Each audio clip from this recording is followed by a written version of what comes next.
Tipe murid seperti apakah yang ideal untuk Yesus? Yesus katakan di perikop Injil hari ini bahwa seorang di antara murid-muridnya akan mengkhianati dia, dan dalam konteks malam perjamuan terakhir. Dan kemudian 3 tipe muncul.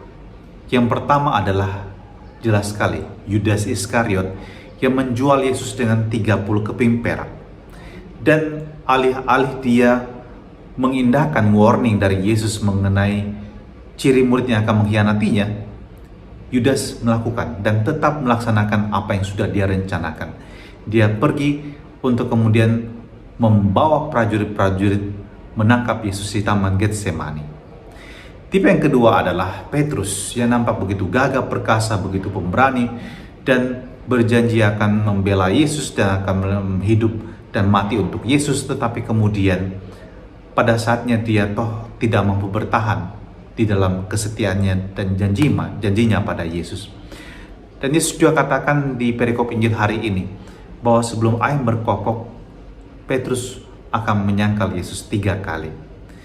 Dan tipe yang ketiga adalah murid yang dikasihi oleh Yesus yang tidak diberikan nama.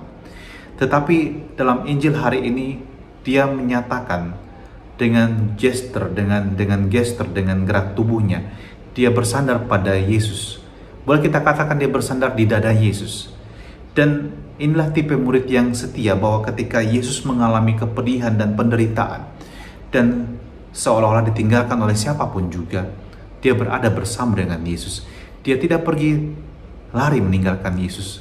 Dia bersama dengan Tuhan Yesus bahkan di kaki salib. Kalau Anda membaca perikop Injil Yohanes, murid yang dikasih oleh Yesus dan Bunda Maria ada di kaki salib Yesus. Dan Yohanes sengaja tidak memberikan nama murid yang dikasihi ini. Meskipun banyak tradisi yang mengatakan bahwa Yohanes lain dimaksud dengan murid yang dikasihi. Tetapi murid yang dikasihi ini sengaja tak diberi nama. Sebenarnya untuk menempatkan kita dalam konteks narasi kitab suci. Kita para pembaca, kita yang beriman pada Yesus, bisa menempatkan diri pada sosok murid yang demikian ini. Kalau kita membawa konteks Injil hari ini juga dalam peristiwa yang terjadi beberapa hari terakhir ini, khususnya di Minggu Palma tanggal 28 Maret, kita juga menyadari bahwa kita sebagai murid mengalami tantangan. Kita juga pasti mengalami yang namanya kecemasan. Kita juga mengalami mungkin ketakutan. Tetapi bersama dengan Yesus kita melangkah di pekan yang suci ini. Yesus yang mengalami, dia ditinggalkan oleh murid-muridnya, dia dijual oleh Yudas Iskariot. Dia yang dikhianati, dibenci oleh orang-orang di sekitarnya, dan kemudian harus disesah, dan kemudian memikul salibnya dan wafat. Sedemikian dengan penuh penderitaan yang luar biasa, dia memanggil kita untuk berjalan bersamanya, untuk menyandarkan diri kita di dada Yesus, tinggal dalam dia, juga bahkan dalam penderitaannya.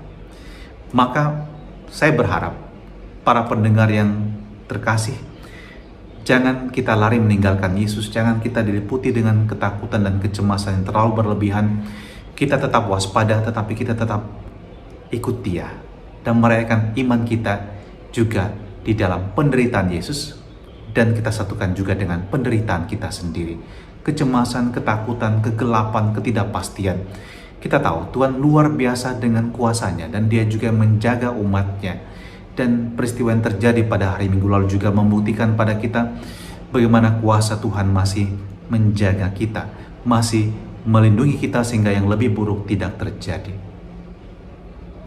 Tuhan ajari kami untuk bersandar padamu, juga dalam segala ketidakpastian, dalam kecemasan dan ketakutan kami. Kami tahu di sana Engkau tetap menyertai kami dan tetap melindungi dan menjaga kami. Maka berkati kami Tuhan, dan beranikan kami untuk melangkah bersama Engkau di jalan salib-Mu.